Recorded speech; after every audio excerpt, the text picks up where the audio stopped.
Hello Gen Zs, कैसे हैं आप लोग? Very very good. चलिए आज अपने स्टार्ट करते हैं वर्कआउट बैच का डे 8 एंड आज हम वर्किंग कैपिटल मैनेजमेंट का यूनिट 4 एंड यूनिट 5 कंप्लीट करने वाले हैं। यानी receivables management and payables management दोनों के क्वेश्चंस आज करवाऊंगा, उनको समझाऊंगा भी आपको एंड एक बहुत ही ज्यादा अच्छा एंड शानदार सेशन ये रहने वाला है। तो चलिए क्वेश्चन से स्टार्ट करते हैं। फुल स्क्रीन में आ जाओ मेरे संग संग एक बार फटाफट से एंड यहाँ पे अपने देख लेते हैं क्वेश्चन। फटाफट से इधर आ जाओ ना गाइस। एक बार ध्यान से वीडियो स्टार्ट करने से पहले लास्ट डे हमने क्या क्या कर लिया था बता देता हूं। मैंने आपको last day unit 1 and unit 2 करवा दिया था and unit 3 as we know is inventory का, वो आपको कॉस्टिंग में कवर होता है। तो वीडियो अपने आज रिसीवेबल्स मैनेजमेंट से डायरेक्टली स्टार्ट कर रहे हैं। साथ ही साथ वीडियो को एक लाइक जरूर कर देना। अभी तक चैनल को सब्सक्राइब नहीं किया तो सब्सक्राइब भी कर दीजिए एंड अपने फ्रेंड्स के साथ शेयर कर लो। आ जाओ, रिसीवेबल्स मैनेजमेंट क्या बोलता है। एबी एंटरप्राइजेस क्वेश्चन 1, ये आपको पीडीएफ चाहिए तो नीचे टेलीग्राम चैनल का लिंक है, वहां से ले लीजिएगा। AB enterprises deals in hardware materials having a current turnover of 30 lakh per annum. उसका मतलब टर्नओवर कितना है? 30 lakh. All sales are on credit, मतलब जितना भी सेल्स करता है क्रेडिट में करता है। अगर क्वेश्चन कभी ये लाइन नहीं भी दे तो we will assume all sales are always on credit. Average collection period is 30 days with 0 bad debts. उसका कोई भी बैड डेट नहीं है, उसका एवरेज कलेक्शन पीरियड लेकिन 30 दिन का है। ठीक है। The customers are requesting to increase the credit period. और सो कस्टमर्स का रिक्वेस्ट है क्रेडिट पीरियड बढ़ाओ। क्यों बढ़ाएंगे क्रेडिट पीरियड? ताकि कस्टमर्स को ज्यादा टाइम मिलेगा पेमेंट करने और कंपनी का क्या फायदा होगा? ज्यादा कस्टमर्स कंपनी के पास आएंगे। मैं जो इंफॉर्मेशन क्वेश्चन में दिया हुआ है 30 लाख और 30 डेज, उससे मैं इजीली निकाल सकता हूं मेरे डेटर्स विच इज 2.5 लाख। कैसे निकाला? 30 लाख का आपका क्या था सेल्स, डिवाइड करूंगा 360, एक दिन का सेल्स पे आ जाऊंगा मैं, और अब आपको इंटू करना 30, यानी आपका क्रेडिट पीरियड से आपका आंसर आ जाएगा 2.5 लाख का डेटर। डन है, यहां तक तो ठीक है। अब आगे अदर इंफॉर्मेशन क्या दिया है, मतलब ये इंफॉर्मेशन किस लिए? आपका क्रेडिट पीरियड इंक्रीज करने की वजह से जो क्रेडिट पॉलिसी चेंज होगी उसकी बात कर रहा है। ठीक है ना। क्रेडिट पॉलिसी क्या हुई कि मेरी क्रेडिट पॉलिसी है कि मैं सपोज बिजनेस में 10 डेज का क्रेडिट पीरियड देता हूं, तो मेरा क्रेडिट पॉलिसी कुछ बना हुआ है। कोई और दुकान वाला है, मान लो मेरी ही इंडस्ट्री का, मेरे ही बिजनेस का, वो 15 दिन का देता है, तो उसका क्रेडिट पॉलिसी अलग हो गया। तो अलग अलग क्रेडिट पॉलिसीज बनी जा सकती है। क्रेडिट पॉलिसी ए मेरे लिए क्या है? पहला, या तो मैं 15 दिन से बढ़ा दूं, इंक्रीज कर दूं, और तो मेरा सेल्स इंक्रीज होगा। ये वर्ड्स पे ध्यान देंगे एग्जाम में, इंक्रीज एंड इंक्रीज वर्ड है। ठीक है। बैड डेट्स एंटिसिपेटेड कितना हो जाएगा? 1%। ध्यान देने की बात, पहले मेरा बैड डेट 30 लाख के सेल पे 0 था, लेकिन जैसे ही मैंने 15 दिन से क्रेडिट पीरियड बढ़ा दिया, टोटल कितना हो गया? 45 days.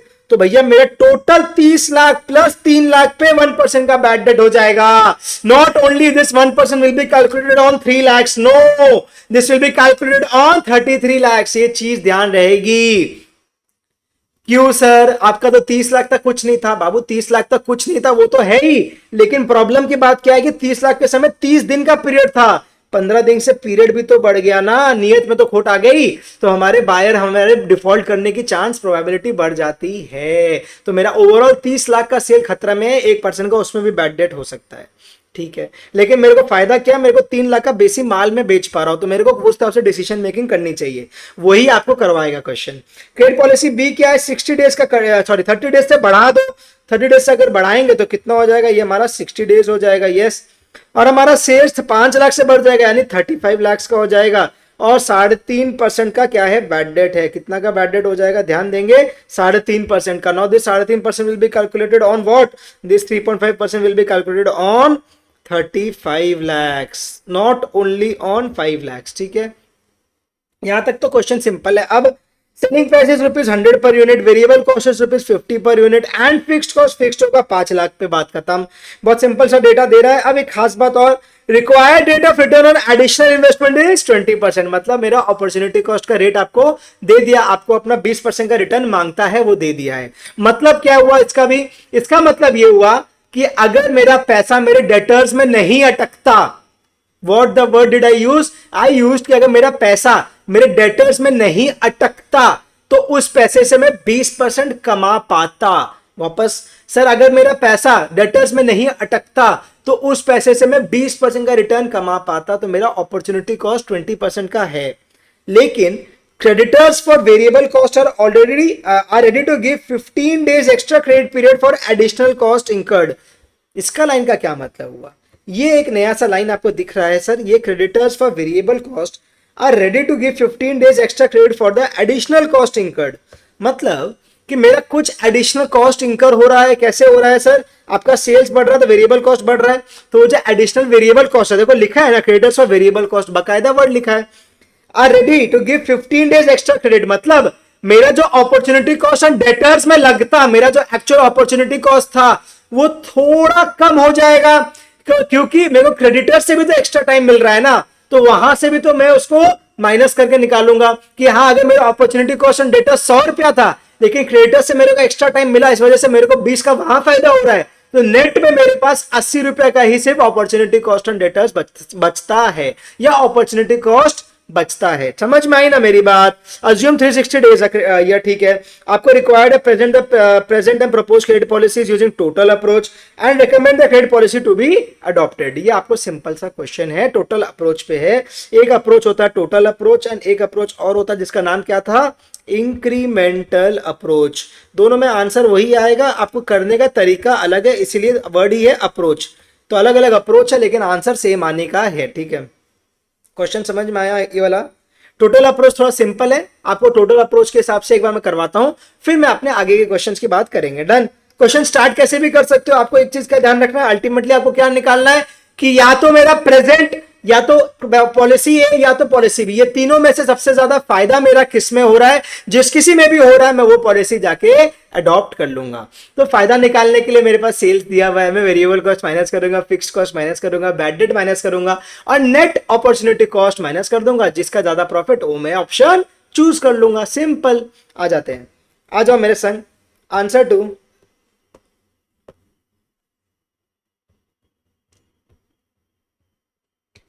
Answer to question 1। Presentation कैसे एग्जाम में होना चाहिए उस हिसाब से पूरा करवाया जा रहा है आपको इन बैचेस में। ठीक है, सीधा मेन आंसर से स्टार्ट करो, चाहो तो पहले अपॉर्चुनिटी कॉस्ट भी आप निकाल सकते हो। कैलकुलेशन ऑफ, तो मैं सीधा मेन आंसर से स्टार्ट करो, बाद में मैं वर्किंग नोट में कर दूंगा उसको। Calculation of profit under each credit policy, calculation of profit under each credit policy. ठीक है, सबसे पहले तो आपका आ गया प्रेजेंट, फिर आएगा पॉलिसी ए, फिर आएगा पॉलिसी बी। तीन ही चीज है? हाँ सर तीन ही चीजें हैं। स्टार्ट करें सेल्स से। सिंपली सेल्स आपको क्वेश्चन में दिया हुआ है, प्रेजेंट के अंडर तो 30 लाख का है। पॉलिसी ए में क्या बोला था, कितना से बढ़ जाएगा, वर्ड है इंक्रीज। ठीक है ना, ये वर्ड है इंक्रीज, तो मेरा इंक्रीज हो जाएगा 3 लाख से फिर 5 लाख से, तो मतलब ये हो गया 33 लाख, ये हो गया 35 लाख। एक बच्चा क्या करता है मालूम है आपको, ये 33 पे 5 लाख बढ़ा के 38 कर रहा है। कैसे कर रहे हो यार, आपको समझना पड़ेगा ना, रट्टा मारोगे कुछ भी करोगे क्या? पॉलिसी ए की बात हो रही है, अब आप जब पॉलिसी ए के नंबर्स देख रहे हो तो पॉलिसी ए से कोई मतलब नहीं, भूल जाओ। अब या तो मैं ये करूं या तो वो करूं, वो वाली चीज होती है, समझ में आ रही है? हाँ हाँ बोलेंगे, या तो मैं स्कूल जाऊं या तो मैं मान लो ट्यूशन जाऊं, एग्जाम्पल। तो या तो मैं स्कूल जाऊंगा तो ट्यूशन जाऊंगा, इंडिपेंडेंटली दोनों को देखूंगा ना, एक साथ थोड़ा देखूंगा, स्कूल से ये हो रहा है तो ट्यूशन से वहां से मैं ऐड कर लूं, ऐसे दोनों होता है। अगर मेरे पास एक चीज ही जाने की ऑप्शन है तो मैं स्कूल का अप्रोच पे गया तो स्कूल का अप्रोच की सारी बातें यहाँ हो रही है, उसके बाद अगर मैं ट्यूशन गया तो ट्यूशन के हिसाब से यहाँ बात हो रही है। सिंपल, मैंने एक तो आपको समझाने के लिए बोला। तो ये हो गया मैं credit policy A, credit policy B, यहां तक तो अपने सब ठीक से जा रहे हैं। ठीक है, अब लेस करते हैं वेरिएबल कॉस्ट। करो लेस वेरिएबल कॉस्ट, कैसे करोगे? बहुत ध्यान से देखो, आपको क्वेश्चन में क्या दिया हुआ था, सेलिंग प्राइस पर यूनिट दिया हुआ था। मेरे को इसका नीड नहीं आया क्योंकि मेरे पास टोटल में सेल्स दिया है उसने फर्स्ट लाइन में ना 30 लाख का जो सेल्स दे दिया था, उससे मेरा काम बन गया। बट वेरिएबल कॉस्ट बोल रहा 50 रुपया पर यूनिट, यानी 100 रुपया पर यूनिट का अगर सेल्स है तो मेरा वेरिएबल कॉस्ट पता है कितना, 50 है, यानी ये कितना होगा, 50% का वेरिएबल कॉस्ट है मेरा। तो सिंस मेरा वेरिएबल कॉस्ट 50% है तो मैं इजीली यहाँ पे 30 लाख का 50% यानी 15 लाख लिख सकता हूं। सर आपको मालूम है वो पर यूनिट पे है, चाहो तो आप क्या करो, 30 लाख डिवाइडेड बाय 100 कर दो, फिर इंटू 50 कर दो, अल्टीमेटली 50% ही कर रहे हो आप, अल्टीमेटली 50% ही कर रहे हो ना। तो जैसे भी आपको पसंद हो लिख सकते हो। ये हो गया 16,50,000 और ये हो गया 17,50,000। फिर भी कैलकुलेशन आप लोग क्रॉस चेक करेंगे। नेक्स्ट है फिक्स्ड कॉस्ट। कंट्रीब्यूशन निकालने का यहाँ दरकार नहीं है क्योंकि मेरे को कोई वैसा यूज नहीं है। फिक्स्ड कॉस्ट तो 5 लाख दिया हुआ था मेरे को याद है, तो 5 लाख सर चेंज होगा क्या? क्यों चेंज होगा? फिक्स्ड कॉस्ट तो हमारा टोटल में फिक्स्ड रहेगा, कोई हालत में भी चेंज रहेगा नहीं। ठीक है, फिक्स्ड कॉस्ट टोटल में fixed, variable cost per unit में फिक्स्ड, बस हमेशा ध्यान रखना। लेस करेंगे। बैड डेट्स भी है क्या कुछ? यस बैड डेट्स है, you are right. Bad debt कैसे आएगा? पहला वाला में तो कोई बैड डेट नहीं था, क्वेश्चन में खुद ही लिखा स्टार्टिंग में, क्वेश्चन में दे दिया है, मैं मन से नहीं करता एक भी चीज, मालूम है ना। ये रहा बैड डेट कितना है? 0 बैड डेट्स। लेकिन जब मैं क्रेडिट पॉलिसी ए में गया तो मेरा 1% हो गया किस पे? 33 लाख पे। तो मेरा ये हो गया 33 पे 3 0 लगा दो, 33,000। और सेकेंड केस में पॉलिसी बी में क्या होगा? 35 लाख पे 3.5% होगा। कितना होता है? 35 इंटू 3.5% इंटू 1 लाख भी कर दे तो 1,22,500, 1,22,500। ये वाले कैलकुलेशंस को ना थोड़ा सा दिखा देंगे अपने। 33 लाख इंटू 1%, 35 लाख इंटू 3.5%, ये वाले कैलकुलेशंस को थोड़ा सा शो कर देंगे एग्जाम में। ठीक है, ये सब कर दिया। अब मेरा एक चीज और लेस होना चाहिए, क्या? Opportunity cost. अपॉर्चुनिटी कॉस्ट भी तो लेस होगा। इसके लिए मैं बोल दूं वर्किंग नोट 1 में देख लीजिएगा अपॉर्चुनिटी कॉस्ट। और तो कुछ है नहीं, टैक्स कुछ है नहीं, बस। और तो कोई कॉस्ट की बात कर रहा है और तो कुछ नहीं है, डन। अब मैं आ जाता हूं सीधा, मेरा बचेगा लास्ट में प्रॉफिट। मेरा सीधा प्रॉफिट बचेगा, फिर मेरे को उसको रिकमेंडेशन भी देना है। 2 लाइन का रिकमेंडेशन का स्पेस है। चाहो तो आपके पास अगर स्पेस हो यहाँ पे तो यहाँ पे भी कर सकते हो वर्किंग नोट, नहीं तो अगला पेज में भी बना लो, कोई दिक्कत नहीं है। ठीक है, वर्किंग नोट 1। पहली वर्किंग नोट बनाने की बात कर रहे हैं, क्या आएगा ध्यान से देखेंगे। Calculation of net opportunity cost. Calculation of net opportunity cost. मुझे बताओ अपॉर्चुनिटी कॉस्ट कैसे निकालते हैं अपने? अपॉर्चुनिटी कॉस्ट अपने कैसे निकालते हैं? ध्यान से, अपॉर्चुनिटी कॉस्ट याद करके बताएगा सारा बच्चा। Opportunity cost is basically is equals to total cost, जितना आपका अटक रहा है, यानी total variable cost plus fixed cost, total cost into required rate, आपको जो भी रेट में आपको रिटर्न कमाना है, into number of days, into number of day by 360। इससे आपका आता है, यस, इससे आपका क्या आता है? अपॉर्चुनिटी कॉस्ट का कैलकुलेशन आ जाता है, बहुत ही शानदार तरीके से आ जाता है। हाँ हाँ सर, ये तो एकदम टनाटन ठीक है। अपॉर्चुनिटी कॉस्ट तो मेरा total cost into required rate into number of days by 360 से मिल जाएगा। यहां तक अपने अलाइंड है क्या? हाँ, इसी को यूज करना है सर आगे बढ़ाने के लिए। ध्यान देंगे कैसे, लेकिन चाहो तो ये फॉर्मूला लिखो, चाहे तो मत लिखो, लिख दो, कोई दिक्कत की बात नहीं। अच्छा ये लिख के करेंगे जितना, उतना ज्यादा अपने अच्छा प्रेजेंटेशन एग्जामिनर को दे पाएंगे। यार उसके पास 300 कॉपी रहती है, एक गो में बेचारा चेक कर रहा है, उसके माइंड से सोच के देखो। आपका कंप्यूटराइज चेकिंग नहीं है सर, आपको जो हो रहा है वो डिजिटली जो दिखता है ना, वो जाके है कंप्यूटर में चेकिंग हो रहा है, लेकिन कर एक पर्सन रहा है, एक ह्यूमन बीइंग रहा है। आपके पहले के जमाने में पता क्या होता था? फिजिकल प्रिंटेड कॉपी से चेकिंग होती थी, वो तो जमाना उठ गया। अब आपको कंप्यूटर में उसके सारे कॉपीज दिखते हैं और वहां से उसको मार्क्स बैठाना पड़ता है मैनुअली। तो आपका है तो ह्यूमन इंटरवेंशन ही पूरा, तो प्लीज उसके लिए भी काम इजी रखेंगे तो अपने लिए मार्क्स ज्यादा से ज्यादा वो देगा। ये बी है, ये ए है, ये प्रेजेंट है, डन। अब आपको स्टार्ट करना है किससे? कॉस्ट ऑफ सेल्स निकाल लो पहले। Cost of sales is easy, कैसे?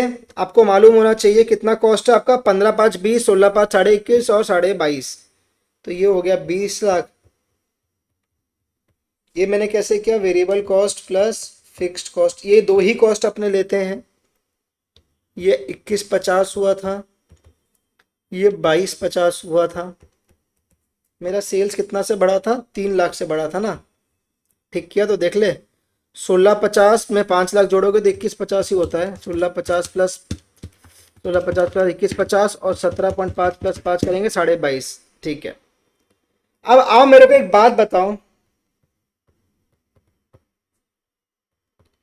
डेटर्स निकालना पड़ेगा, मेरे को ध्यान से सुनेंगे मेरी बात। अपॉर्चुनिटी कॉस्ट में ये टोटल कॉस्ट में क्यों नहीं कर रहे? अगर एक बच्चा मेरे से पूछेगा क्लास के बाद, मेरे को मालूम है, मैं बोल रहा हूं अपॉर्चुनिटी कॉस्ट अपने टोटल कॉस्ट पे क्यों नहीं कर रहे हैं? शांति से सोच के देखो सर, ये आपका टोटल ईयर का कॉस्ट आया, क्या पूरा साल में मेरे को पैसा नहीं मिला क्या मेरे डेटर से? नहीं मिला है सर आपको तो हर 30-30 दिन में मिल रहा था, हर 30-30 दिन में मिल रहा था स्टार्टिंग में। मैंने बोला हाँ। तो मतलब सर एक सिर्फ 30 दिन का ही पैसा डेटर में अटका हुआ है आपका? मैंने बोला यस, सिर्फ 30 दिन का पैसा ही तो मेरे डेटर में अटका होगा, उसी का तो मैं अपॉर्चुनिटी कॉस्ट कमा पाता। तो मतलब आपका ये कैसे आएगा मालूम है? 20 लैक्स, इसको नीचे के लाइन में वर्किंग दिखाएंगे, 20 लैक्स इंटू 30/360, इसको करेंगे कितना आता है? 20 इंटू 30/360, 1,66,667 आ जाओ, 1,66,667। ठीक है, यहाँ पे आएंगे 21,50 का खर्चा है, लेकिन यहाँ टाइम 15 दिन से बढ़ाया था, if I am not wrong, let's check it again. तो ये कितना आएगा? यहाँ 15 दिन था ना, हाँ 15-30 दिन था, और ये आएगा 22.5 इंटू 60/360। इन दोनों को सॉल्व कर लीजिए फटाफट एकदम, और आपका आंसर टनाटन आ जाएगा। 2,68,750, 2,68,750, और यहाँ पे करो 22.5 इंटू 60/360, कुछ गलती हुआ क्या? ये आपका 30 दिन से बढ़ा था ना, 30 और 30 60 दिन हो गया, तो 22,50,000 इंटू 60/360, ये 3,75,000 आएगा आपका। डन, ये आ गया आपके डेटर्स, यहां तक एकदम ठीक है। मेरा पैसा जो मेरे डेटर्स में फंसा हुआ है। अब आएगा आपका मेन चीज, opportunity cost, opportunity cost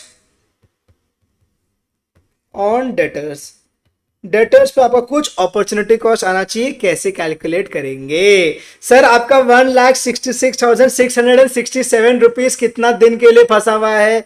sir आपका 1,66,000 कितना, 4 बार 6 है ना भाई, 1 2 3 4 7 इंटू 20% कितना दिन के लिए फंसा हुआ? 30 दिन के लिए। उसको 360 से डिवाइड करोगे, इस तरीके से कुछ निकालने का कोशिश करें कि आपने, कि मेरा अपॉर्चुनिटी कॉस्ट ऑन डेटर्स आखिर में क्या निकल के आएगा। मेरा अपॉर्चुनिटी कॉस्ट ऑन डेटर्स आखिर में क्या निकल के आएगा? 1 लाख, देखो इसका कैलकुलेशन ऐसे करो, 1 लाख, एक लाइन नीचे कर देते हैं, 166 डबल 1 4 6 हो गया ना, ये 7 इंटू 20%।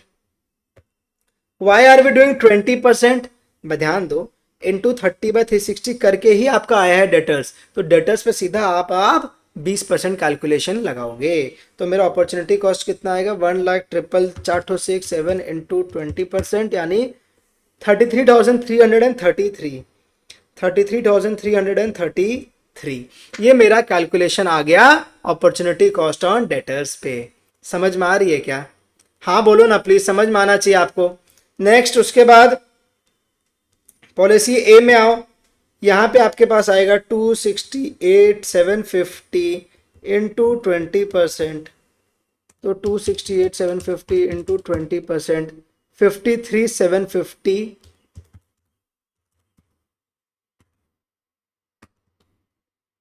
ये आ गया 53,750, और लास्ट में आएगा 3,75,000 इंटू 20%, 75,000,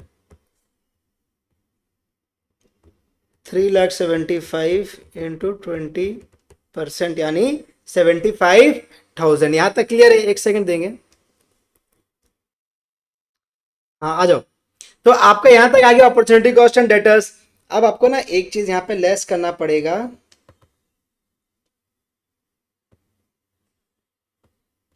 बेनिफिट गिवन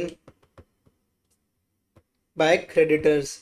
मेरे क्रेडिटर्स है ना, मेरे को कुछ बेनिफिट दे दिया था। जो इंपॉर्टेंट एडजस्टमेंट इस क्वेश्चन का एक ही है कि creditors for variable cost are ready to give 15 days extra credit for the additional cost incurred. अगर मैं एक तरफ बोल रहा हूं कि मेरे डेटर्स की वजह से मेरा ये अपॉर्चुनिटी कॉस्ट है, क्योंकि मैं उनको ज्यादा टाइम दे रहा हूं, तो ऑटोमेटिकली मेरे क्रेडिटर्स अगर मेरे को ज्यादा टाइम देंगे तो मेरे लिए बेनिफिट है। तो अल्टीमेटली मेरा कॉस्ट नेट होके आना चाहिए, दिस माइनस दिस होके आना चाहिए। यस, तो कर लेंगे।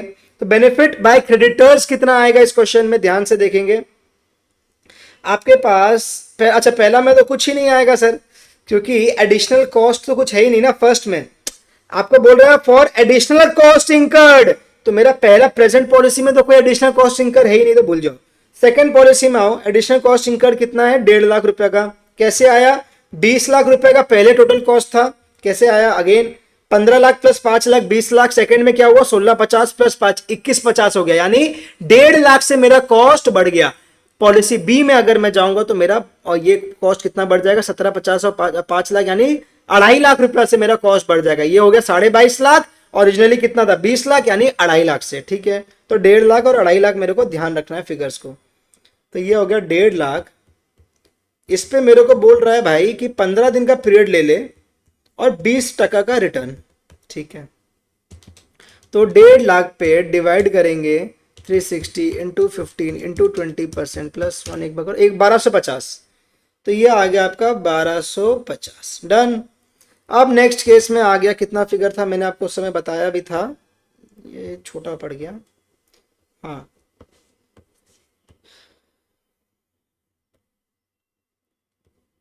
हाँ नेक्स्ट केस में आएंगे 2.5 लाख रुपए का आपका एडिशनल कॉस्ट था, इंटू 15/360 इंटू 20%। सर क्यों 20% से कर रहे हैं? अरे राजा, अपने अगर अपना कॉस्ट कैलकुलेट 20% से कर रहे हैं कि मेरे पास अपॉर्चुनिटी कॉस्ट था 20% का, मैं एडिशनल रिटर्न कमा लेता, तो अगर मेरे को पैसे बाद में देने पड़ रहे हैं, 15 दिन का एक्स्ट्रा पीरियड मेरे को मिल रहा है क्रेडिटर से, तो 15 दिन में मैं 20% तो कमा पाऊंगा ना। तो मैं क्रेडिटर्स के संग भी नाइंसाफी थोड़ी ना करूंगा, यहाँ पे कुछ और रेट वहां पे कुछ और रेट, अब मैं क्रेडिटर्स के संग भी 20% का रेट में ही कमाऊंगा। समझ, सीधी सी बात है। कर लो इसको, 2.5 lakh into 20% into 15 divide by 360, 2083.33, तो ये इसको 2083 ही कर देते राउंड ऑफ बस। हाँ ठीक है, तो ये आ गया आपका net opportunity cost. Net opportunity cost फटाफट निकाल लो। पहला वाले के लिए तो आएगा 33,333, यही तो था। हाँ, दूसरा का माइनस करना पड़ेगा 53,750 minus 1250, that is 52,500। This gives me 52,500 and the last one gives me 75,000 minus 2083, which gives me 72,917, which gives me 72,917। Done. ये तीन मेरा अपॉर्चुनिटी कॉस्ट का फाइनल फिगर्स आ गया। पहला नेट अपॉर्चुनिटी कॉस्ट आया under the present policy 33,333, second में 52,500 and third में 72,917। तीनों फिगर्स को ऊपर प्लॉट करिए, आंसर निकालिए, काम खत्म करिए। आइए फटाफट से 1 2 3 4 5, एक ठो 3 छोटा हो गया। ये था 52,500 और लास्ट वाला क्या था, मैं फिर से फिगर भूल गया। 72,817 ना 917, 72,917। डन। प्रॉफिट निकालो क्विकली, प्रॉफिट निकालो। तो स्टार्ट करो सेल से ही एक बार में। 30 लाख माइनस 15, 20 लाख कर दो तो 10 लाख माइनस 1 2 3 4 5, 9,66,667, 9,66,667। ठीक है, सेकंड केस में 33 लाख का सेल्स था, minus 1650 minus 5 lakh minus 33,000 minus 52,500, 1064,500, 1064,500। ठीक है, एकदम बढ़िया से कर रहे हैं अपने, कोई दिक्कत है नहीं। लास्ट वाला में आओ 35 lakh minus 1750 minus 5 lakh minus 1,22,500 minus 72,917, 1054,583, 1054,583। ये आपका आना चाहिए आंसर। रिकमेंडेशन कर देंगे, since profit is highest, since profit is highest under policy A, we shall adapt the same credit policy। ठीक है, सिंपल वन लाइनर रिकमेंडेशन दे दिया कि हाँ भैया जो आपका ज्यादा आया उस पर आपको आगे बढ़ना चाहिए। डन है। कोई और कॉस्ट कुछ छूटा नहीं क्वेश्चन में? रिक्वायर्ड इन्वेस्टमेंट आ गया, फिक्स्ड कॉस्ट वगैरह आ गया, इंक्रीज इन सेल वाली बातें सारी आ गई, तो मेरा कुछ भी यहाँ पे बच्चा तो नहीं है। ठीक है, डन। तो क्वेश्चन कंप्लीट हो गया। नेक्स्ट क्वेश्चन स्टार्ट करेंगे। सर आ जाओ, मैंने आपको एक दो चीज बता दो क्विकली, फुल स्क्रीन में दिखाता हूँ, बताता हूँ आपको क्या चीज का ध्यान देना आपको हमेशा। एक होता है आपको, मैंने क्या बोला, क्रेडिट पॉलिसी में मैंने बोला आपको एक तो आपका बनेगा सर टोटल अप्रोच, जिसका भी हमने क्वेश्चन किया। सेकंड होगा आपका इंक्रीमेंटल अप्रोच, जिससे क्वेश्चन बन सकता है। ये दो क्वेश्चन आपका, दो अप्रोचेज हैं आपके जिससे आपके क्वेश्चंस बनते। रुको मेरे को आने दो, मेरी बात ध्यान से सुनना। क्रेडिट पॉलिसी के क्वेश्चंस में दो तरीके से क्वेश्चन बन सकता है, या तो टोटल या तो incremental. In this May 26 exams high probability है कि इसमें से ही कुछ आए। रीजन बीइंग इज, या तो आपको पूछेगा चैप्टर यूनिट 1 से, अगर यूनिट 1 से नहीं आया बाई एनी चांस तो फिर आएगा तो यही वाला क्वेश्चन, पक्की बात है, क्योंकि फैक्टरिंग से लास्ट टाइम आ गया, कैश मैनेजमेंट भी लास्ट ईयर पूछ चुका था, तो आपको क्वेश्चन आने का तो ड्यू देखो इस पोर्शन में से ही ज्यादा बनता है। एक बात तो ये हुआ। सेकंड, टोटल अप्रोच का क्वेश्चन मैंने आपको करा दिया। इंक्रीमेंटल अप्रोच का क्या लॉजिक है मैं समझाता हूं आपको। इसी क्वेश्चन में अगर आप आएंगे तो इंक्रीमेंटल अप्रोच से अगर मुझे क्वेश्चन करना होता ना, तो ये प्रेजेंट वाली तो कॉलम बंद हो जाती। इंक्रीमेंटल निकालना अगर किसी चीज का है तो मतलब क्या हुआ सर, आज अगर मैं 10 रुपया कमा रहा हूं, आज अगर मैं 10 रुपया कमा रहा हूं इस पॉलिसी के अंदर, इस पॉलिसी के अंदर 12 रुपया कमा रहा हूं, तो इंक्रीमेंटल के हिसाब से क्या निकल के लास्ट में आना चाहिए, 2 रुपया आना चाहिए। इंक्रीमेंटल कितना कमाया, तो सर मतलब 10 और 12 में इन दोनों को माइनस करो तो 12 माइनस 10 आएगा आपका कितना, 2 रुपया। तो ये जो 2 रुपया ही है वही यहां पे आंसर आना चाहिए था, यस, इंक्रीमेंटल के अंदर। लेकिन अगर इंक्रीमेंटल में जा रहे हो तो प्रेजेंट पॉलिसी का कॉलम का तो रेलेवेंस ही नहीं है। 10 रुपए का इंक्रीमेंटल नया पॉलिसी से कंपेयर हो रहा है, आज का तो क्या ही इंक्रीमेंटल होगा, आज का तो कुछ इंक्रीमेंटल नहीं होगा।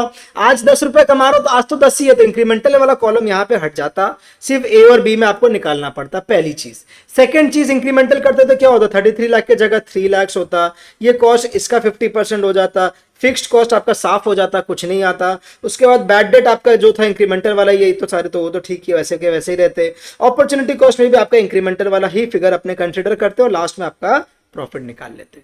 अपॉर्चुनिटी कॉस्ट में भी आप इंक्रीमेंटल कॉस्ट लेते हैं यहाँ पे, तो ऑटोमेटिकली सारे कैलकुलेशंस वैसे आ जाते हैं। सिंपल इंक्रीमेंटल अप्रोच, कोई नई बात, कोई डिफिकल्ट चीज है नहीं सर, एकदम इजी है। एक क्वेश्चन उसका भी खुद से प्रैक्टिस करोगे तो ही आपका राइट होगा। लास्ट में रामबाण इलाज एक ही है, खुद से प्रैक्टिस करना, वो नहीं होगा तो कुछ नहीं होगा सर। समझ में आ रही है, डन है ना, समझ में आ गई क्या, डन है, करे क्या, हाँ सर एकदम टनाटन डन है, समझ में भी हमको पूरा आया, ये क्वेश्चन भी आपकी बातें भी ठीक है। आओ क्वेश्चन 2 स्टार्ट करते हैं अपने। क्वेश्चन 2 किस पे है, फैक्टरिंग पे ही मैंने लिया है, just for the safe side, क्योंकि फैक्टरिंग एक तो फेवरेट एरिया है इंस्टीट्यूट का, पूछता ही है। आई अंडरस्टैंड जनवरी में पूछ लिया था तो आप बोलोगे मई में नहीं आएगा सर, हमें तो पता ही है। मैंने बोला देखो कोई गारंटी किसी चीज की नहीं होती, और इतना इंपॉर्टेंट टॉपिक फैक्टरिंग जैसा टॉपिक को छोड़ के जाना तो कभी भी एडवाइजेबल नहीं है। मोर ओवर कभी ना कभी ICI सरप्राइज तो देगा ही, तो सरप्राइज के रेडी तो रहना पड़ेगा, तो फैक्टरिंग को नहीं छोड़ के जाएंगे, ठीक है, पढ़ के तो जाएंगे सब चीज। Following is the sales information in the respect of bright limited, क्या है, एग्जाम में आया हुआ क्वेश्चन है 2 साल ठीक पहले आपके एग्जाम से, तो अपने को ध्यान देके पढ़ना है। एनुअल सेल्स दिया हुआ है कितना, 90% क्रेडिट में 3 2 5 2 7 7.5 करोड़ का आपका एनुअल सेल्स है। क्रेडिट पीरियड दिया हुआ 45 डेज, एवरेज कलेक्शन पीरियड है 70 डेज। तो एक जगह क्रेडिट पीरियड दे रहा है 45 दिन का, और एक जगह एवरेज कलेक्शन पीरियड दे रहा है 70 दिन का। बैड डेट दे दिया 0.75% credit administration code, out of which 2/5 is avoidable 18,60,000। इसका 2/5 अगर करोगे तो जो भी अमाउंट आएगा वो अपने अवॉइड कर सकते हैं, कब, अगर अपने फैक्टरिंग वाले ऑप्शन में गए तो। A firm has offered to manage the company's debtors on a non-recourse basis at a service charge of 2%. 2% के सर्विस चार्ज में वो कंपनी का डेटर्स को मैनेज कर लेगा on a non recourse basis, मतलब रिस्क एंड रिवॉर्ड सब उसका। Factor agrees to grant an advance against debtors and interest लेगा 14% का। मतलब फैक्टर क्या बोल रहा है कि सर आपको 14% का मेरे को ब्याज भी देना पड़ेगा। मैं समझाऊंगा फैक्टरिंग, आपको टेंशन मत लो, फैक्टरिंग समझ के जाओगे इस वीडियो में आप। आफ्टर विथ होल्डिंग 20% रिजर्व, ये लाइन इतनी तकलीफ देती है ना स्टूडेंट्स को, इवन जनवरी एग्जाम जो क्वेश्चन आया था इतनी तकलीफ दी है स्टूडेंट्स को वो लाइन। मेरे आंसर देखना, मैंने तो आपको एग्जाम के अगले दिन ही दे दिया था आंसर। कितने लोगों ने तो उस समय आंसर ही नहीं निकाला था कि फैक्टरिंग का क्वेश्चन समझ नहीं आ रहा है। मैंने बोला यार कैसे नहीं समझ में आ रहा, फैक्टरिंग का क्वेश्चन सबसे सिंपल है, आपको एक एक चीज क्वेश्चन बता रहा है, मैं आपको करवाऊंगा, रुको प्लीज, तब आपको फील आएगा अंदर से कि हाँ यार फैक्टरिंग तो ईजी है। Payment period guaranteed by factor is 45 days में, वो मेरे को पक्का बात बोल रहा देगा पैसा। Cost of capital for the company 12.5%, one time redundancy payment is 50,000 required to be made. One time payment है ये, ठीक है, वन टाइम, बहुत इंपॉर्टेंट वर्ड है।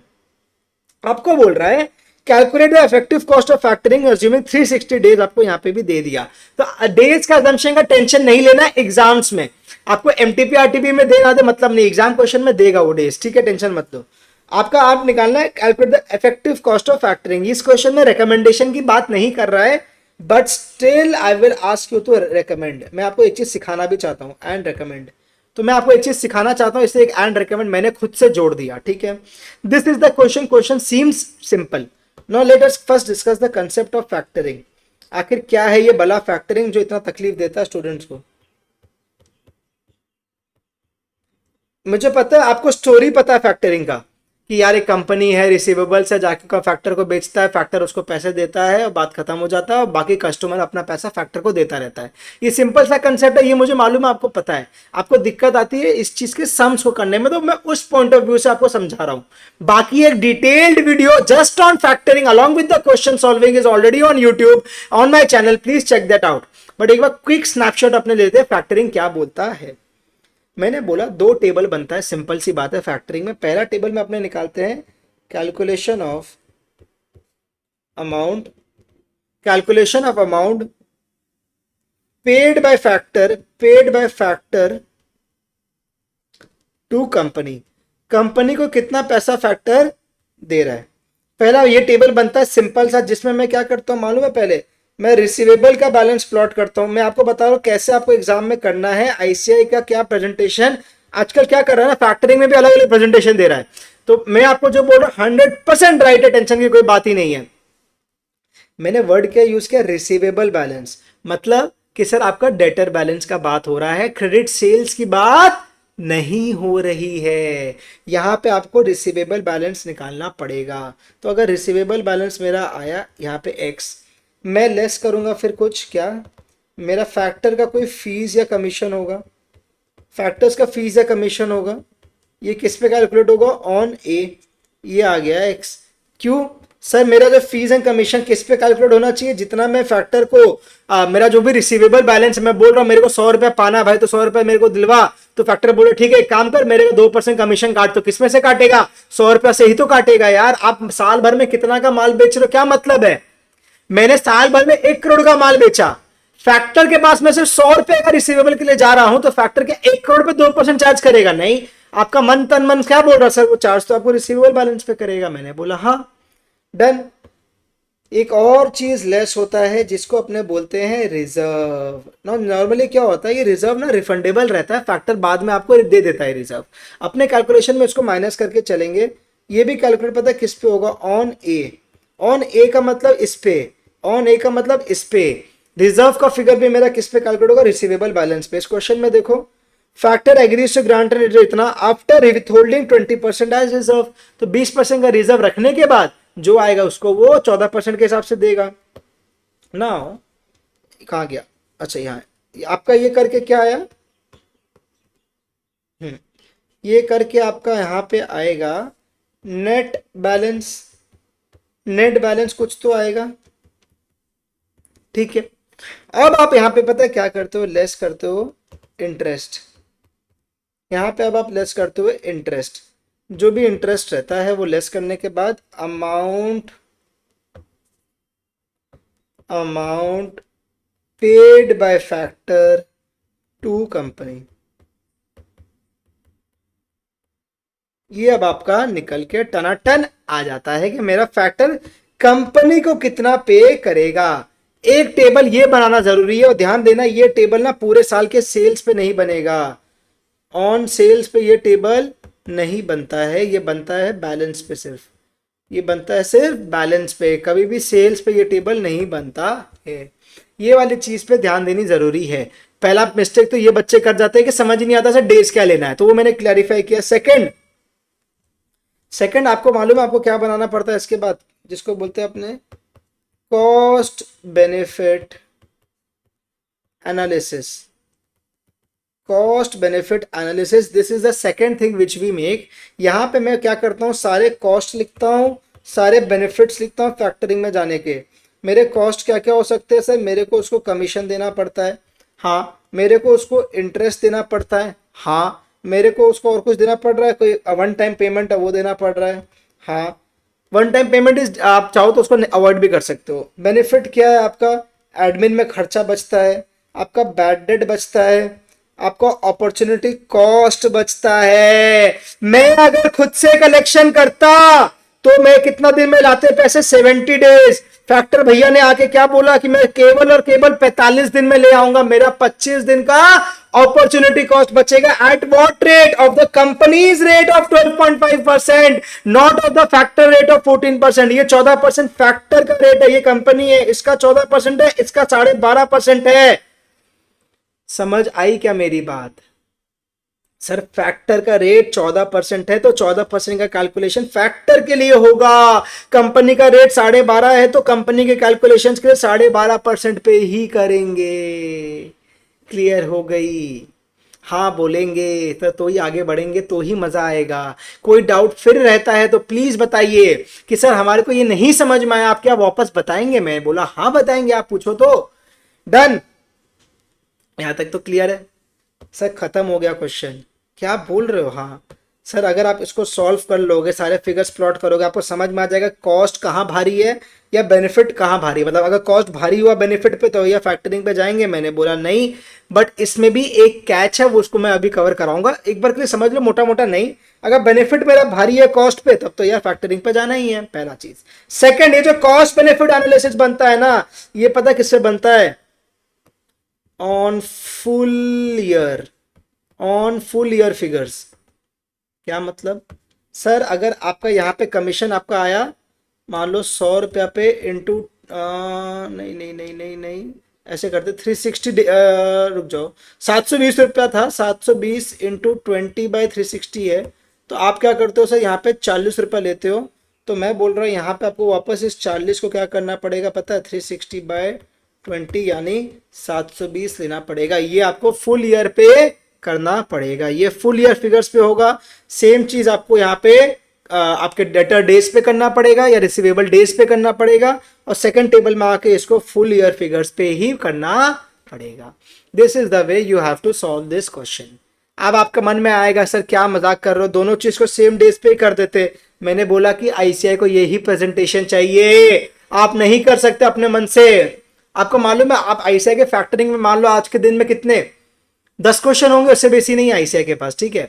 मोटा मोटी मैं बता रहा हूँ अक्रॉस लास्ट 6-7 ईयर्स के मिला के बोलो 10 से 12 क्वेश्चन से बेसी उसके पास है ही नहीं फैक्टरिंग में देने का।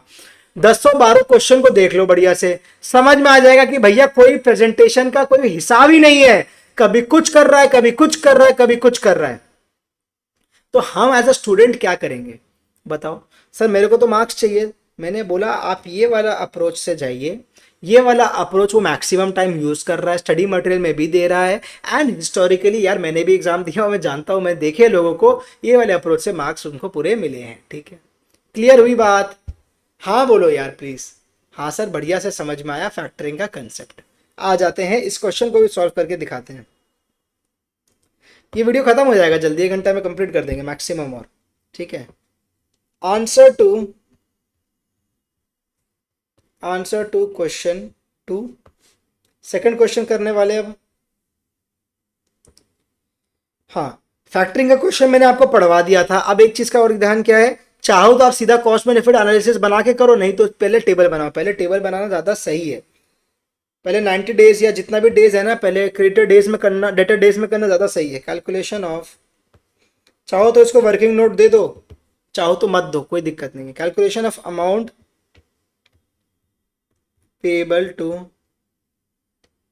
कंपनी बाय, कौन देगा? फैक्टर देगा भाई ऑब्वियसली, बाय फैक्टर। मेरा कंपनी को पैसा तो फैक्टर ही देगा। सबसे पहले तो मेरा क्या आएगा? रिसीवेबल बैलेंस आएगा।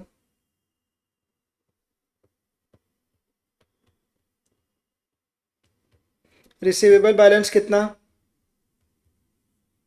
हर एक चीज का ना कैलकुलेशन दिखा के करेंगे। हाँ, 7.5 करोड़ का तो मेरा सेल्स है टोटल, 7.5 करोड़ का तो मेरा टोटल सेल्स है। ठीक हुआ तो हाँ, उसका 90% तो क्रेडिट पे, तो सारा मतलब क्रेडिट सेल से होता है। ठीक है, अब आपको बोल रहा है कि ये जो सेल्स है उसका क्रेडिट पे 45 डेज ही है, तो यार ठीक है ना, 45 ले ले बाय 360 कर ले, करो कितना आता है, 7.5, 7.5 75 के बाद कितना जीरो है, 3 तो 5 1 6 ना, 75 का देख 2 3 इंटू 90% इंटू 45 डिवाइड बाई 360, ये आ गया 84,37,500। आईसीआई ने ना बहुत अच्छा काम किया इधर पे। प्रॉब्लम क्या है कि हर बार नहीं करता ना, लेकिन इस चीज़ उसने इस क्वेश्चन के लिए ना 2 सॉल्यूशन दिए हैं आपको। अगर आप जाके May 24 का सजेस्टेड देखोगे तो उसमें 2 सॉल्यूशन आपको दे रहा है वो। सेकंड सॉल्यूशन में बोल रहा है कि आप चाहो तो क्रेडिट पीरियड के जगह पे कलेक्शन पीरियड पे भी कैलकुलेट कर सकते हो रिसीवेबल बैलेंस। लेकिन प्रॉब्लम यहाँ पे आईसीआई के संग क्या है आपको मालूम है कि आईसीआई भैया हर बार ना कंसिस्टेंट बात नहीं करता है। वो आपको इस क्वेश्चन में तो बोल दिया जाके कि आप दोनों में से कुछ भी ले लो, इसके अलावा किसी क्वेश्चन में क्यों नहीं बोलते हो फिर, उसके अलावा हर क्वेश्चन में क्रेडिट पीरियड लेके कर रहे हो, तो यार वही लेके करते हैं, सेफ रहेगा। ठीक है, बाकी इस पर्टिकुलर क्वेश्चन में तो उसने दोनों लिया ही है। आ गए नेक्स्ट लेस, क्या वर्ड यूज किया, फीस वर्ड यूज किया कि कमीशन वर्ड यूज किया है, कहीं तो किया होगा भाई। हाँ, उसने लेगा फॉर्मल मैनेजमेंट अगर सर्विस चार्ज यूज किया है तो ठीक है, फीस बोल लो उसको फिर, और क्या, फीस या कमीशन दोनों लिख लो। किस पे कैलकुलेट होगा, मैंने बोला ऑन दिस, तो ये आएगा, इसको ऐसे कर लो @2%, तो इस पे 2% 168,750, 168,750, फिर से लेस कर लो रिजर्व। रिजर्व का फिगर कैसे मिलेगा, क्वेश्चन बोले 20% रिजर्व है बस, तो ये @20%, ये किस पे कैलकुलेट होगा, ये भी इस पे कैलकुलेट होगा, समझा, 168,750, तो ये आ गया 168,750। अगर मैं इतना तक को माइनस कर दूंगा तो मेरे को मिल जाएगा नेट बैलेंस। नेट बैलेंस में बताऊंगा आपको, अगर कोई डाउट आ रहा है मेरे को फील और आपको कुछ डाउट आया मैं बताऊंगा।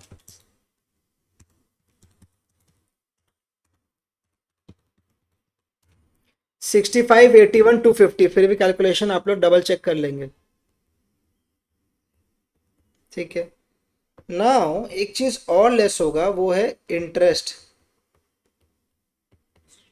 Charged by whom, this interest is charged by factor, मेरा जो फैक्टर है वो ये इंटरेस्ट चार्ज करेगा। Now what is the logic behind this, try to understand the logic behind this interest charge by factor, कि why is this coming sir, that factor is already taking his fees, already taking a reserve, then why is he charging more of more against us, more from us. तो now the thing here is कि जो interest का amount है ना, ये factor क्या बोलता है कि यार मैं कंपनी, तुझे तो मैं आज पैसे दे रहा हूं, लेकिन यार मेरे को डेटर से पैसे लेने में कितना टाइम लगने वाला है, 45 डेज में फैक्टर लेके आ रहा है पैसे, तो 45 दिन लगेगा, क्रेडिट पीरियड कितना हो जाएगा 45 डेज, 45 डेज में वो पैसे लेके आ रहा है। तो यार कंपनी को बोल रहा है कि यार कंपनी भाई, तू तो यार आज पैसे ले लेगा, मेरे को तो 45 दिन बाद मिलेंगे, तो यार मेरे को तो उसका इंटरेस्ट चाहिए। तो कंपनी बोलता है ठीक है वो भी तू ले जा, लेकिन कंपनी अगर अगर फैक्टर इंटरेस्ट ले रहा तो वो किस रेट पे लेगा, 14% पे। तो समझ में आई। और अमाउंट कौन सा लेंगे सर, ये अमाउंट होगा 6581,250। वाई, बिकॉज आज तो फैक्टर कंपनी को इतना अमाउंट देने वाला है ना, आज तो फैक्टर कंपनी को इतना अमाउंट देने वाला था, बट ये अमाउंट फैक्टर को मिलने में कितना टाइम लगेगा, फैक्टर को मिलने में तो ये अमाउंट लगेगा 45 डेज, तो इसी अमाउंट पे इंटरेस्ट कैलकुलेट होना चाहिए। इनटू कितना होगा, ये परसेंट कितना था, 20, नहीं इंटरेस्ट है 14% में, इंटू 14%, इंटू कितना डेज के लिए है सर, 45 डेज,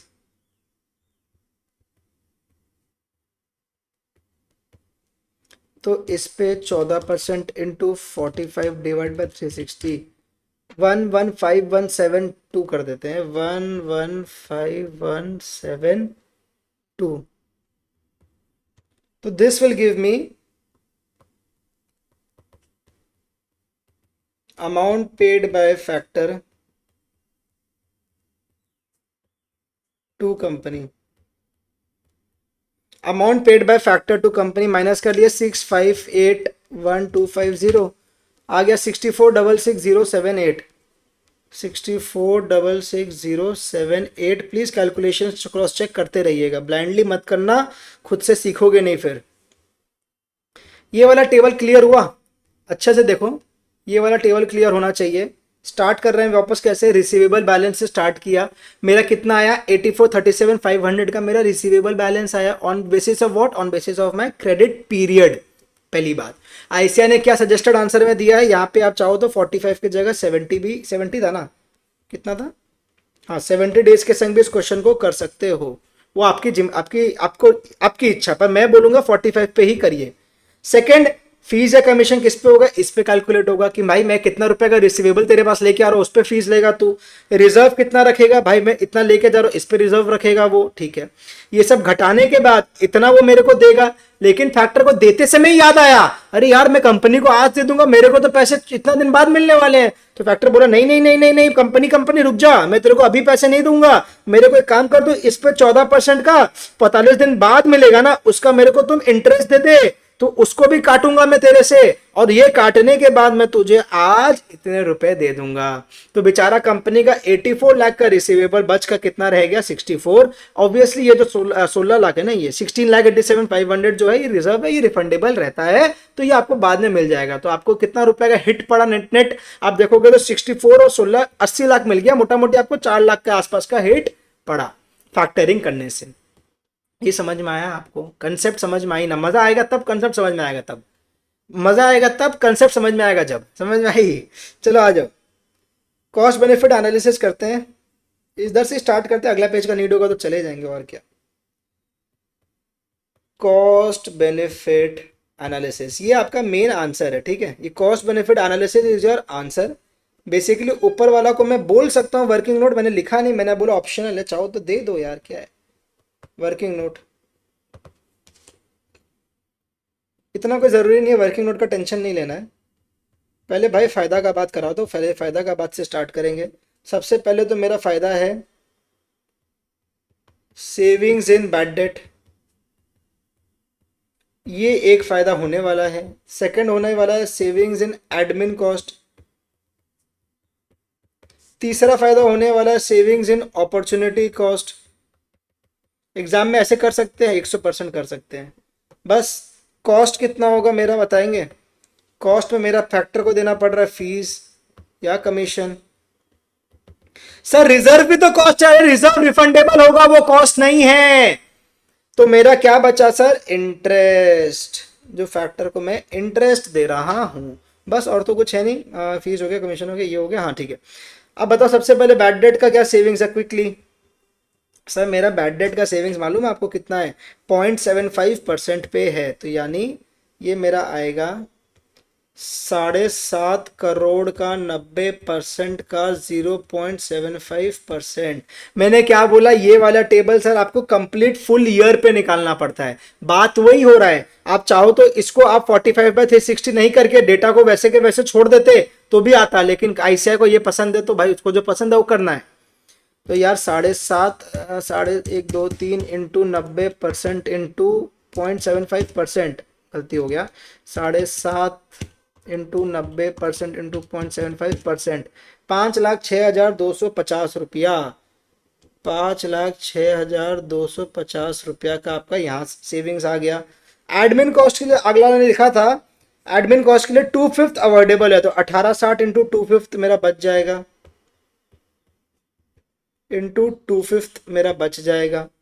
तो 18,60,000 इंटू 2/5 7,44,000 बच जाएगा, ठीक है ना? वो डाउट तो नहीं हो रहा है ना यार, बताओ ना प्लीज। सर नहीं सर, एकदम बढ़िया से समझ में आ रहा, आप जो जो पढ़ा रहे हो आज तो मजा ही आ गया। मैंने बोला वेरी गुड। आ जाओ अब अपॉर्चुनिटी कॉस्ट निकालते हैं अपना।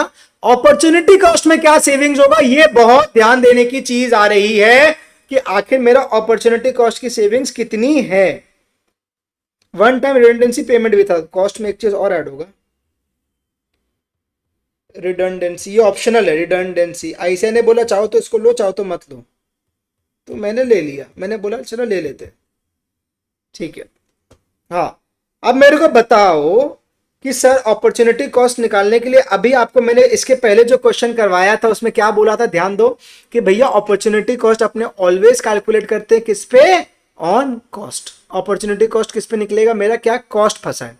मजे की बात है इस क्वेश्चन में आपको कॉस्ट नहीं दिया हुआ है, आपको कहीं पे भी आपका फिक्स्ड वेरिएबल कॉस्ट वगैरह दिया हुआ दिख रहा है क्या, नहीं। Now since in this question आपको फिक्स्ड वेरिएबल कॉस्ट नहीं दिया हुआ है, आपको इसको भी कैलकुलेट करना पड़ेगा ऑन योर सेल्स इटसेल्फ।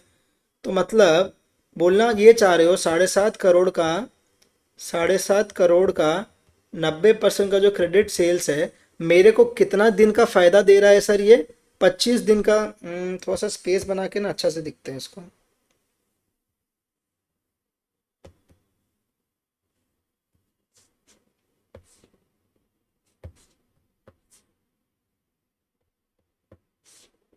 हम्म 7.5 करोड़ का 90% का इंटू 25 दिन का वो मेरे को फायदा करवा के देगा, और उसके बदले मेरा क्या है, 12.5% का रिटर्न है। वापस एक बार वापस देखेंगे।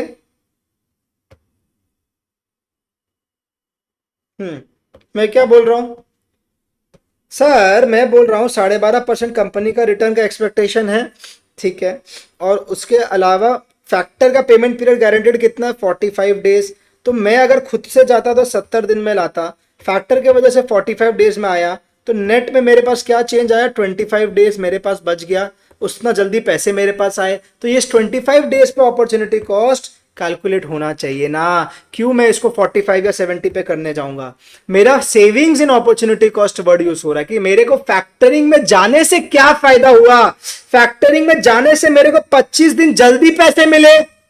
अरे 45 या 70 पे थोड़ी ना होगा, जो बच्चे नहीं समझ पा रहे हैं या नहीं समझ में आया जिनको, उनके लिए बोल रहा हूं, 2 बार इसलिए उनके लिए बोल रहा हूं, सिर्फ सुनिए कि सर आप फैक्टरिंग में एंटर किए तो आपका फायदा क्या हुआ, 25 दिन का फायदा हुआ फैक्टरिंग में एंटर करने से। यस सर, आपका 7.5 करोड़ का था, यस, उसका 90%, यस, 25 दिन का फायदा, यस। आपको कितना मिलेगा सर, आपका रिटर्न का भूख कितना है, 12.5% का, तो वो निकालिए ना। आओ, तो 7.5 करोड़ का 90% का 25 दिन का डिवाइड करोगे इसको 360 से, और इसको मल्टीप्लाई 12.5% से, 585,938, ये आ गया आपके लिए 535,938।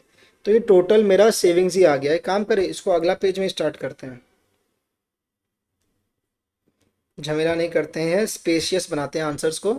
तो मेरा टोटल बेनिफिट आ गया,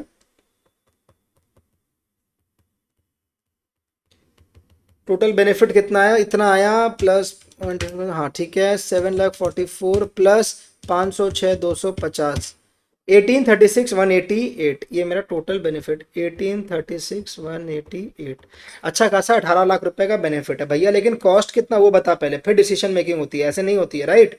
तो कॉस्ट में बताओ, मेरा फीस या कमीशन कितना था, ऊपर निकाला मैंने 1,68,750, लेकिन मेरे को पता है ये तो 45 डेज के लिए था, मेरे को इसको करना कितना दिन के लिए है, इसको तो करना है मेरे को पूरे साल के लिए। तो 168,750 इंटू, अरे 168,750 इंटू 360 डिवाइड बाई 45, 13,50,000 का भैया वो मेरे से लेके जा रहा है कॉस्ट। इंटरेस्ट भी कुछ चार्ज कर रहा है, इंटरेस्ट कैसे चार्ज हो रहा है, अगेन इंटरेस्ट के संग देखते हैं।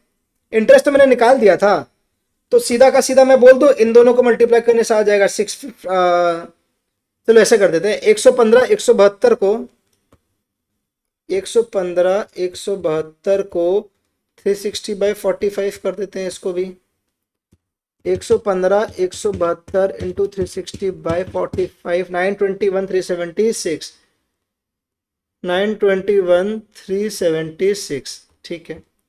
ऑलरेडी 13,922 लाख तो हो गया, मेरा कॉस्ट तो बेसी हो ही चुका है। रिडंडेंसी पेमेंट वन टाइम था, ले लेते हैं, ऑप्शनल है, मैं ले रहा हूँ, ठीक है, 50,000।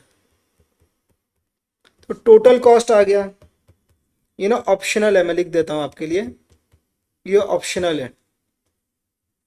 बच्चा बोलेगा सर समझा नहीं, रेड से कर दिया, चलो। अब टोटल कॉस्ट आ गया, फैक्टरिंग समझ में आया ना, प्लस यही मेरा ऑब्जेक्टिव था और कोई ऑब्जेक्टिव नहीं है, सम कैसा भी हो उससे मतलब ही नहीं है। 23, 21, 376, 23, 21, 376 नेट कॉस्ट निकालना पड़ेगा, net cost because of factoring, ये आया 23, 21, 376 माइनस 18, 36, 188, 18, 36, 188, इसको करिए 18, 36, 188, 485, 188, 485, 188, ये आपका नेट कॉस्ट आया।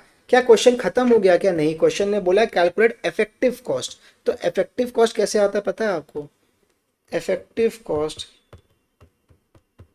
इफेक्टिव कॉस्ट क्या आएगा? इफेक्टिव कॉस्ट क्या आएगा सोच के देखो।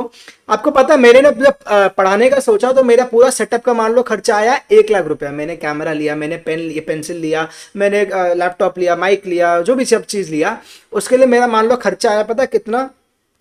1 लाख रुपए का खर्चा आया, ठीक है।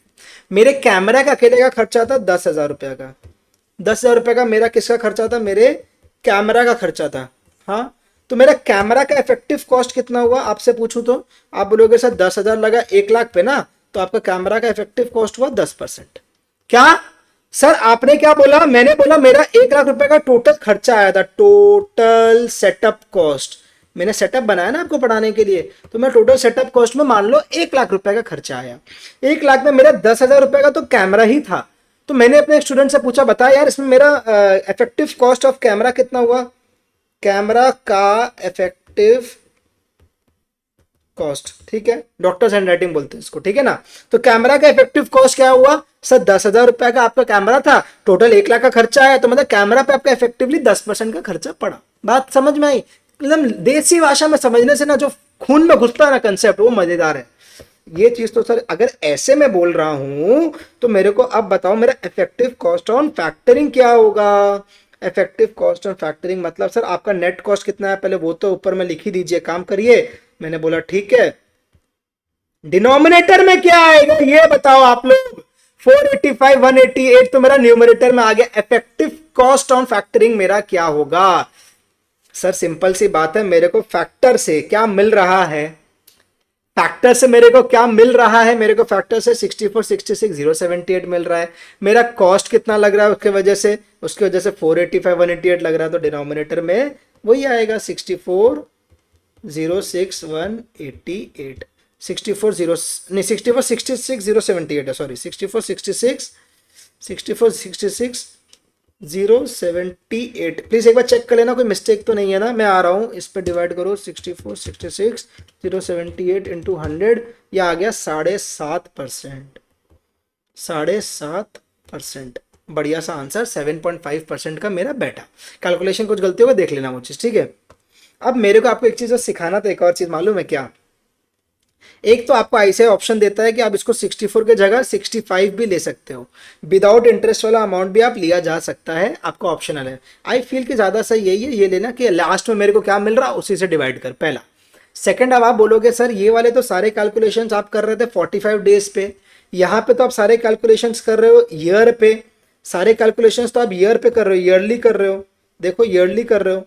तो सिंस अगर सारे कैलकुलेशन सर आप ईयरली कर रहे हो इस क्वेश्चन में, तो यहाँ पे तो आपका न्यूमरेटर में तो जो है वो ईयरली वाला फिगर है, डिनोमिनेटर में तो क्वार्टरली वाला फिगर है। तो आईसीआई का इस पे बोलना ये है, लॉजिक उसके पीछे ये देता है, ये जो 64, 66, 078 है ये बार बार 45 दिन पे यही आएगा, इसीलिए मैं इसी को डिनोमिनेटर में लूंगा, ठीक है। और ये आपका न्यूमरेटर है, तो आपका आंसर आया 7.5% का। Now guys, how what is your recommendation? What is your recommendation?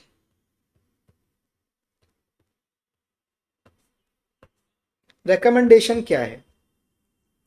Normally क्या होता है कि कॉस्ट बेनिफिट एनालिसिस अपने करते हैं, अगर बेनिफिट ज्यादा आया तो I should opt for the factoring option. If my cost is more and my benefit is less, then I will not go for the factoring option. Very good. Now in this question you have seen that the cost was 23 lakhs but the profit was or the benefit was just 18 lakhs. Now this is very clear that yes, because of if I enter into factoring I will have to incur a net cost of 4,85,000. But there is another logic कि अगर cost of capital अगर आपका 12.5% है, मतलब अगर आपको capital के लिए 12.5 लग रहा है, यहाँ पे फैक्टरिंग से वजह से आपका कॉस्ट सिर्फ 7.5% पड़ रहा है, तो यार ये तो मेरे लिए बेनिफिशियल हो गया. क्या क्या बोला सर? अगर मैं फैक्टरिंग में जा रहा हूं तो मेरा इफेक्टिव कॉस्ट पड़ कितना रहा फैक्टरिंग में? मेरे को तो 7.5% का ही हिट पड़ रहा है, मेरा इफेक्टिवली कॉस्ट तो 7.5% का आ रहा है. लेकिन अगर वही पैसे मैं बाजार से कहीं और से उठाने जाता तो मेरे को 12.5% देना पड़ता उस पैसों के लिए. वरना ऑप्शन क्या, फैक्टरिंग में मत जाओ. फैक्टरिंग में जा रहा हो तो 7.5% का प्रॉब्लम आ रहा है ना, फैक्टरिंग में मत जाओ. दूसरा ऑप्शन वो है, फैक्टरिंग में नहीं जाओ तो जैसा चल रहा है वैसे ही चलने दो. तो मेरे को तो बाजार से पैसा लाना पड़ता तो 12.5% देना पड़ता. फैक्टरिंग से तो मेरा 7.5% में काम हो रहा है. तो देयरफॉर सिंस इफेक्टिव कॉस्ट, ये अच्छा सा रिकमेंडेशन है of factoring is 7.5%, that is less than cost of capital of कितना percent? 12.5. The company should opt for factoring. अब यहाँ पे ना ICI हो सकता है आपको दो अल्टरनेट सोल्यूशन एक्सेप्ट कर ले. ये इफेक्टिव कॉस्ट वाला लॉजिक में ना जाके सीधा बोले कि कॉस्ट बेनिफिट जहाँ पे जो है उसके हिसाब से फैक्टरिंग का आंसर दे दो. ये वाला चीज़ भी कर सकता है, वो बड़ी बात नहीं है, क्योंकि मैक्सिमम क्वेश्चंस में वो इफेक्टिव कॉस्ट का क्वेश्चन हार्डली 1-2 ही है टोटल. अगर मैंने आपको बोला ना कि 10-12 क्वेश्चन है फैक्टरिंग पे, तो इफेक्टिव कॉस्ट निकालने का 2 से 3 क्वेश्चन है बस, उससे बेसी है ही नहीं. तो हर में वो रिकमेंडेशन मांगता नहीं है. इस क्वेश्चन में भी ना उसने रिकमेंडेशन नहीं मांगा है, वो तो मैंने आपको करवा दिया एक्स्ट्रा में. तो सर आपको रिकमेंडेशन अगर मांगेगा तो ये लॉजिक भी आपके पास होना चाहिए. समझ में आई आपको मेरी बात? Moreover in the suggested answer of this question this recommendation is given. This is not a recommendation जो मैंने अपने आप से, मेरे को आज मन हुआ मैंने दे दिया आपको एक्स्ट्रा पढ़ाने के लिए. नहीं, कोई इच्छा नहीं है एक्स्ट्रा पढ़ाने का. सर आप एक्स्ट्रा क्यों पढ़ोगे? ऑलरेडी इतनी चीजें पढ़ रहे हो, मैं आपको क्यों एक्स्ट्रा दूंगा बर्डन?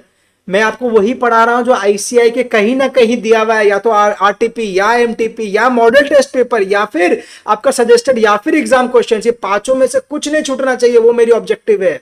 तो सर उसके लिए कहीं पे भी कुछ भी दिया हो, छोटा सा भी दिया हो, वो आपको बताने का मेरा अधिकार है एंड ये मेरा हक है सर. तो मैं बताऊंगा, वो मेरी रिस्पॉन्सिबिलिटी है. तो ये रिकमेंडेशन आपको पता होना चाहिए.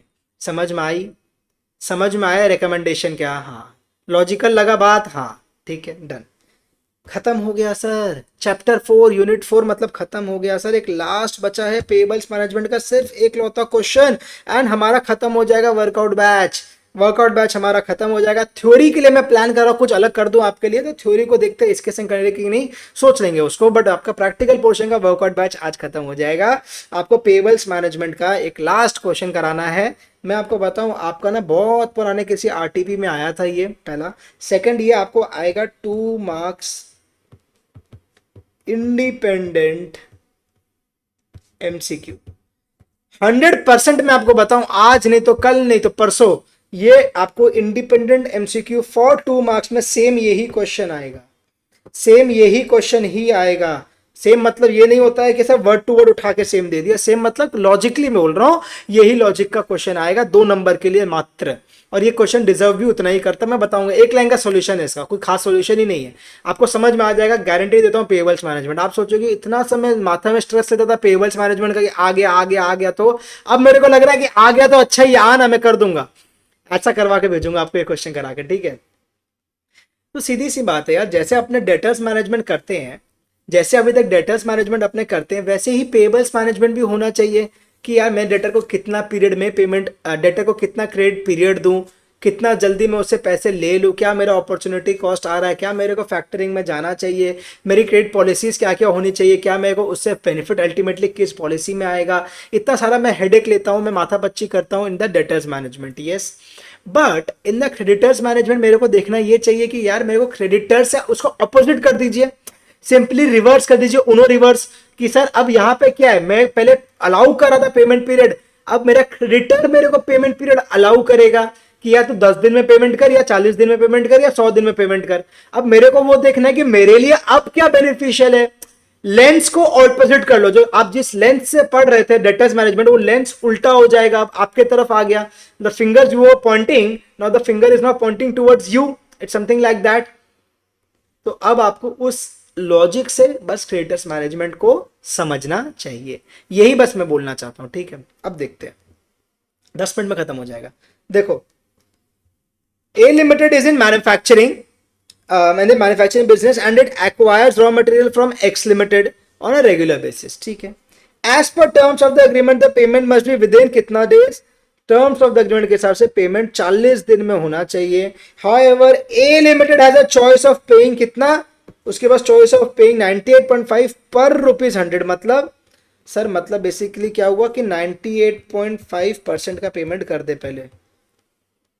98.5 पर 100 ना, तो 98.5 बाय 100 बोल रहा है, या तो वो 98.5% ही तो हुआ।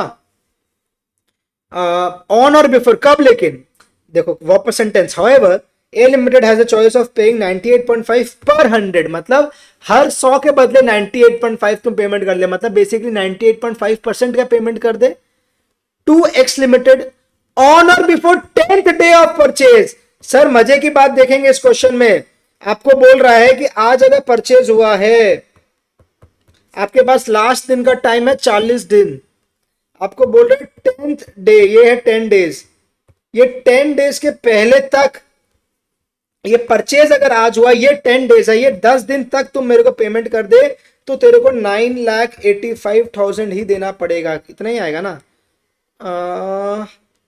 10 लाख रुपए का था तो 9,85,000 ही होना होगा, राइट? हाँ ठीक ही बोला मैंने। Examine A limited shall accept the offer. Question क्या बोल रहा है आपको करने के लिए कि भैया मैं क्या 10 दिन में पेमेंट करूं या 40 दिन में पेमेंट करूं? 10 दिन में करूंगा तो 98.5 का हिसाब लगेगा, नहीं तो भैया पूरा 100 देना पड़ेगा। मेरा ऑल्टरनेटिव इन्वेस्टमेंट यील्ड कितना पड़ता है? 15% का। मेरा ऑल्टरनेटिवली 15% में कमाने की क्षमता रखता हूं कि अगर मैं क्या होगा, इसका मतलब क्या हुआ देखो, अगर या तो ऑप्शन है 10 दिन में कर दो, नहीं तो लास्ट में आपके पास यहाँ पे ऑप्शन आएगा 10 लाख का पेमेंट बाद में कर दो, या तो 9,85,000 आप 10 डेज में कर दो, नहीं तो 40 दिन में 10 लाख देना है। अगर मेरे पास ऑफर, अगर मैं एक्सेप्ट कर लूं, अगर मैं एक्सेप्ट कर लूं और एक रिजेक्ट, इधर ही करा देता हूं आंसर तो, या रिजेक्ट करूं, ठीक है। अगर एक्सेप्ट करूं तो 9,85,000 मेरे को देना है, बात खत्म। रिजेक्ट अगर करूं तो 10 लाख देना है, बात खत्म। लेकिन कुछ लेस होना चाहिए, क्या लेस होना चाहिए? यहाँ पे तो कुछ नहीं होगा, यहाँ पे क्या होगा? Opportunity cost. अपॉर्चुनिटी कॉस्ट भी तो आएगा। क्या चीज़ का अपॉर्चुनिटी कॉस्ट? अब ये आएगा, ध्यान से समझेंगे, अब ध्यान से समझेंगे। ये जो अपॉर्चुनिटी कॉस्ट आएगा इधर पे अमाउंट, वो क्या आना चाहिए? ये जो 9,85,000 है, इस 9,85,000 को मैं क्या कर पा रहा हूँ? इतना दिन तक ज़्यादा होल्ड कर पा रहा हूँ, 30 डेज तक। मतलब ये 9,85,000, अगर तो मैं 10 दिन में देता, ध्यान से सुनना, हाँ, या तो मैं 10 दिन पे देता 9,85,000, बात खत्म। लेकिन अगर मैं 40 दिन तक जा रहा हूं तो मेरा इफेक्टिवली मेरा अपॉर्चुनिटी कॉस्ट क्या होना चाहिए? ये 9,85,000 को मैं ज्यादा यूज कर पा रहा हूं, कितना परसेंट कमाने के लिए? 15% कमाने के लिए, इंटू 30 डेज के लिए, डिवाइड मैं 360 डेज से करता हूँ for simplicity, because number of days एक बार दिया हुआ नहीं है। नंबर ऑफ डेज नहीं दिया हुआ हो तो अगर नंबर्स ऐसे हैं कि 365 से डिविजिबल है तो वो ले लो, नहीं है तो 360 लो और नोट दे दो कि हाँ वी हैव अज्यूम्ड इतना डेज, इंटू 15% इंटू 30/360, 312.5, ठीक है, ये आ गया 312.5। ये मेरे को माइनस करना चाहिए क्योंकि ये मैं एडिशनल कमा लूँगा। माइनस करो 10 लाख से, ये आएगा 987,688। यहाँ पे तो मैं कमा रहा हूँ यहाँ पे तो मेरा आउटफ्लो होगा 9,85,000। 10 दिन में कर दूंगा 9,85,000, दो, बात खत्म। अगर मैं रख भी लेता हूँ 40 दिन तक, मैं बोलता हूँ नहीं मैं 40वां दिन ही तुझे पैसे दूंगा, तो मेरे को अल्टीमेटली मेरा क्या आएगा सर? मेरा यहाँ पे 9,87,000, 10 लाख तो देना और कमाई होगा इतना, तो नेट कॉस्ट मेरा 987 का पड़ने वाला है। इससे अच्छा क्या है सर? मैं 985 ही दूंगा ना। मैं इससे अच्छा क्या करूंगा? मैं 985 का ही पेमेंट करूंगा, 987 थोड़ी ना दूंगा। तो I should accept the discount. बस यही क्वेश्चन है, ठीक है। एग्जाम में कैसे आएगा पता है आपको? एग्जाम में आएगा, आपको पता है, ये वाला लाइन यहाँ तक लिख देगा, फिर बोलेगा रिक्वायर्ड क्या है कि if average billing of A limited with X limited is 10 lakhs, then tell the outflow of cash if the proposal is rejected. मतलब आपको आंसर में 987 688 निकलवाने के लिए देगा। समझ में आई आपको बात? आपको बोलेगा अगर रिजेक्ट हुआ तो मेरा क्या अल्टीमेटली पड़ रहा है, पैसा क्या मेरे को देना है, क्या मेरा लागत आने वाला है। तो 987 688 आने वाला है। ये आपको 4 ऑप्शन बनाएगा प्यारा सा। पहला 985 का ही बनाएगा वो जानबूझ के, सेकंड वो बनाएगा 987 688 का, तीसरा कुछ 2 और ऑप्शन बना के आपको दे देगा। तो अब आपको समझ में आए 2 मार्क का एमसीक्यू के लिए कैसे बनेगा क्वेश्चन। 100% बनने वाला है ये क्वेश्चन, आज नहीं तो कल नहीं तो परसों, बस यही फर्क की बात है। यही क्वेश्चन है सर। क्रेडिटर्स मैनेजमेंट बहुत सिंपल टॉपिक है, आपको बस समझना क्रेडिटर के पॉइंट ऑफ व्यू से। इस क्वेश्चन में डाउट आता है सर 10 लाख पे क्यों नहीं हो रहा है ये वाला कैलकुलेशन, 10 लाख पे क्यों नहीं हो रहा है। तो यार 10 लाख पे इसलिए नहीं हो रहा है क्योंकि 10 लाख तो स्टार्टिंग से मैं कर लूंगा, फिर स्टार्टिंग से 10 लाख पे हो जाएगा। तो स्टार्टिंग से 10 लाख का मतलब नहीं है, पहला 10 दिन का तो ऑफर है ही ना मेरे पास। तो पहला 10 दिन पे मैं अगर जाता तो 985 में काम सलट जाता। तो मैं पहला 10 दिन में 985 पे नहीं जा रहा हूं, तो मतलब यहां से मेरे को 30 दिन एक्स्ट्रा 985 पे क्या कमा पा रहा हूं वो देख रहा हूं। 985 नहीं दे रहा हूं 10 डे पे, तो मतलब मैं उस पर क्या कमा पा रहा हूं वो देखूंगा। मैं उस पर इतना ही कमा पा रहा हूं तो अल्टीमेटली मेरा फायदा नहीं हुआ, 985 देने में ज्यादा फायदा है। क्वेश्चन समझ में आ गई, आंसर समझ में आ गया, दोनों चीज क्लियर होना चाहिए। ये तो यार सेम कॉपी बन गया, हटा देते हैं इसको, सॉरी इसको डिलीट कर देते हैं। बस ये लास्ट पेज है। क्वेश्चन समझ में आया। 30 पेज का आपके लिए वर्कआउट बैच के सारे क्वेश्चंस आ गए थे। मैंने अच्छे अच्छे क्वेश्चंस आपको दिए हैं। आपको जो सुपर 30 वगैरह होता है, मैंने ना स्ट्रैटेजिक मैनेजमेंट का सुपर 30 वगैरह आपको दिया हुआ है, एक बार ध्यान से सुन लो। अब लास्ट में आपका सुपर 30 फॉर एसएम ये कहां पर है, यूट्यूब पे है। वर्कआउट बैच फॉर एफएम ये कहां पर है, ये भी यूट्यूब पे है। मैराथन ऑफ एसएम ये कहां है, ये भी यूट्यूब पे है।